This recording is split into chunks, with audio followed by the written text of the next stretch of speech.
under 15 seconds for him. Time always a factor. He wants to jump in with a knight, but where does he go? He gives a check instead? He wants to buy himself some time.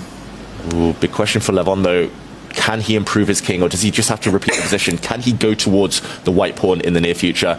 That feels a bit scary because you'll also be walking closer to the white knight. I think. For Levon, the best part is that he's got time on the clock for these difficult decisions, these difficult questions that Magnus is posing on him right now.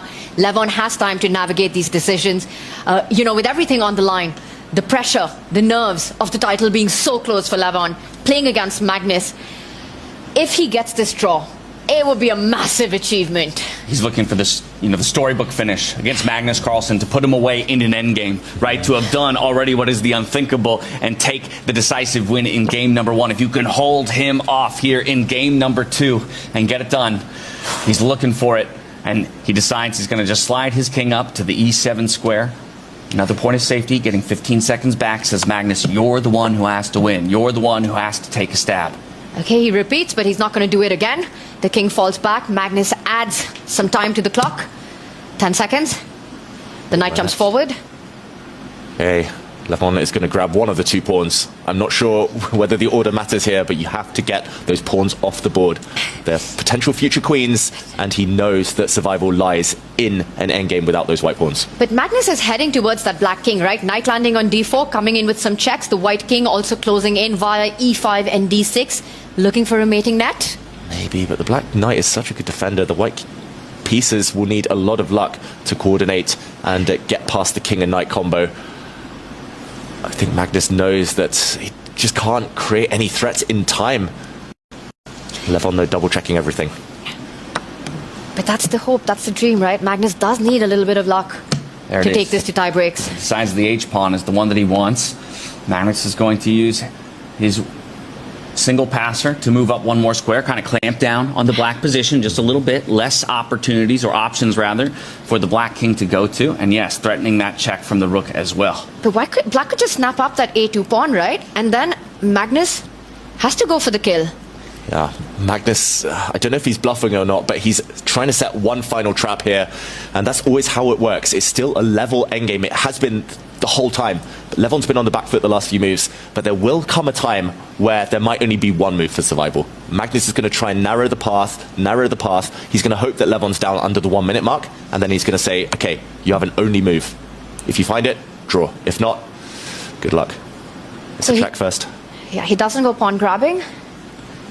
Wants to go behind maybe in some positions. Yeah, if the white king steps up, then the black rook goes, I think, behind. It's still scary. There are some knight fork ideas in the air for both sides.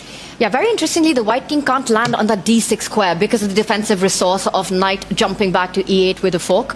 So Magnus falls back with the king, controls that c4 square. Yeah, very important to stop the black rook going behind. It's another check.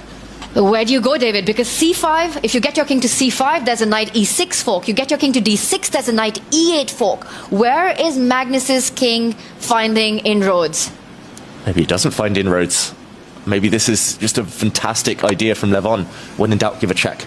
That's what I was told when I was playing a lot of blitz chess, and it was a rook endgame. And yeah, here, the white king just cannot bypass. Even if it steps forward, it will get checked again. And as Tanya said, there's no way past the 5th rank. The king is so passive now, though. Does he keep checking? Does he continue? Or will Levon get his pieces into activity? Magnus Carlsen, a little bit of frustration there as he goes under the 30-second mark. He's done everything to create his chances, but Levon up to the task. Stalwart as ever in his defense here, Levon Aronian, against the endgame master of Magnus Carlsen. This is why he's been unbeaten throughout this whole week so far. Levon defending some difficult positions, but always doing it confidently, actively. He can keep checking. That looks fine too. He can move his knight. I think those are the 2 candidate moves here, the 2 candidate ideas at least. Which one's it going to be? The one path I see for the white king could be via c3, b4, a5. You go diagonally to try to infiltrate on the other flank. If Levon was to keep checking, and maybe that's why he's taken a pause. Yeah, Magnus has an idea up his sleeve. He always does. But now Levon's clock is ticking under 3 minutes. He's about to decide. He moves his knight finally off a really passive square. Great decision. Now the white king is so far away the black rook and black knight can fight the enemy pieces. He's got enough in the action. He gains time against the white rook. And you've got to keep that rook on the 7th rank if you're Magnus Carlsen, not allowing the black king to step up. It's going to give a check. King will slide out of the way, but still blockading that promotion square from that pawn. Hits the knight. And Levon. Is he going to go back all the way next to the king to put pressure on c6, or will he bring it in front to block that c-pawn from moving forward? I don't think you want to go offside on that right side of the board. You want to keep that knight as close as possible to the white pawn. I think he can force a draw here, or at least a draw in endgame. There we go. He goes back. If the white knight now defends its pawn, he can just attack the knight. There's no way to defend because you can take that knight off the board. If the white king steps forward, there's going to be a knight check, a knight fork. Wow. Worst case scenario, you give up your knight now for this pawn and you just go check and you take the a2 pawn and it's rook and knight versus rook. That's a draw. And it's the same story if the knight defends from a5. You could give a check or you could slide it all over to a3. So with no defense possible, Magnus pushes the pawns moments away from Levon potentially winning the Grand Slam. Yeah. Quick responses here from Levon as well as Magnus continues to reach for resources, continues to extend the game as he's so classically known to do. But Black's found the perfect way to just separate the white army. Look at the lack of coordination. The white rook now so far away from the knight. The pawn has been distanced. Now he's going back Levon Aronian. He's going to slide his rook across, going to bring it back. He's going to eliminate that white pawn. That is going to secure the draw he needs. That is stunning. That is so precise. He stops the white knight from jumping in. A single check on Levon Aronian would be game over for him. He's making sure that Magnus's knight isn't going anywhere. Look at the way he's dominating, and there it is! And he does it. Levon Aronian, undefeated run through South Africa to become your 5th Grand Slam champion and to go back to close out his 2025. Wow. Levon Aronian, look at the celebrations. He deserves it. He's going to be rewarded with a kiss there.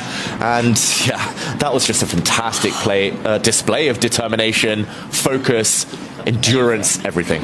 This is amazing. Levon Aronian just defies the odds. He takes down mighty Magnus, wins the final Grand Slam. That's 2 belts for Levon Aronian, finishing 2nd even in the overall tour standings, as does Levon. The only thing that makes this sweeter is the feeling of overcoming the final boss in chess. What a relief that must be.